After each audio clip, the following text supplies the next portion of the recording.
Joining me now is John Wang. He is the founder and president of the Asian American Business Development Center, a nonprofit consulting organization. So, John, we heard the list there: visa issues, the coronavirus pandemic, also some protests around the country. What is the outside perception of getting a higher education in the U.S. right now? Are the risks worth it? Well, I think there's certainly a lot of students are concerned about the current situation, and they are looking at alternatives, possibly Europe or Singapore or some other universities.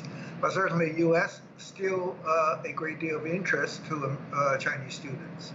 Well, you mentioned some of those countries there. Are they really looking to continue their education outside China? Do you think they're pivoting and changing their mind about the United States entirely, or do you think some of them are just going to wait it out, maybe stay in the country for a little bit longer? I think they will be staying in the country and also looking at, until the pandemic is over and that they can return to their campus. And many of them, of course, taking online courses, but that's temporary.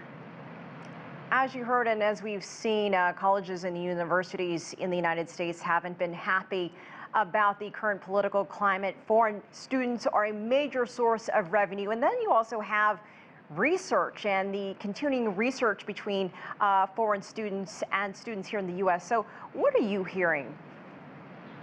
Well, I think that many of the, as earlier the speaker was saying, that certainly many of the U.S. Universities are concerned about the current situation, the relationship between China and U.S., and they do not want to see the situation get worse.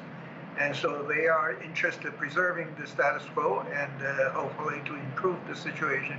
So where the student can be back on campus, as well as the research, the scholar that can continue doing the research in the university. What are your biggest concerns, John? What are you be watching for in the coming months and the year ahead?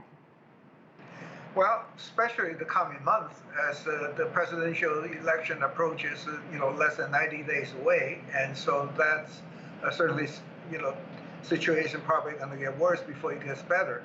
But I think that no matter who get into the office after the November 3rd, that the situation has to be improved, because I think the United States and China have too much at stake for each other, and so I don't think the breakup is imminent, and so that after the election, I think that you will see a change in the U.S.-China relations. Do you think, though, that this could have a lasting impact for Chinese students between the pandemic and the unfriendly atmosphere, even if there is a new president after November, after January? Do you think U.S. diplomas will lose their cachet, or do you think certain schools like Ivy League schools, schools with big names, will remain prestigious? Or do you think the U.S. is in trouble here? Well, I think certainly students will take a second look, and they will continue, concerned about the future political situation change, and so they will be probably more careful in terms of selecting study here in the United States or elsewhere. All right. Any lasting words, John? Any advice for young people out there?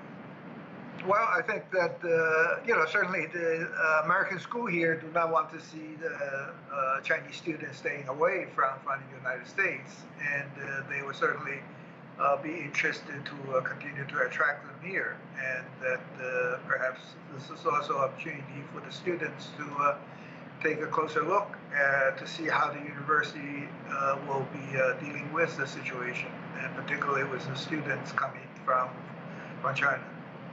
All right, John Wang, thank you so much for joining us. We appreciate your insight. Thank you. Sure.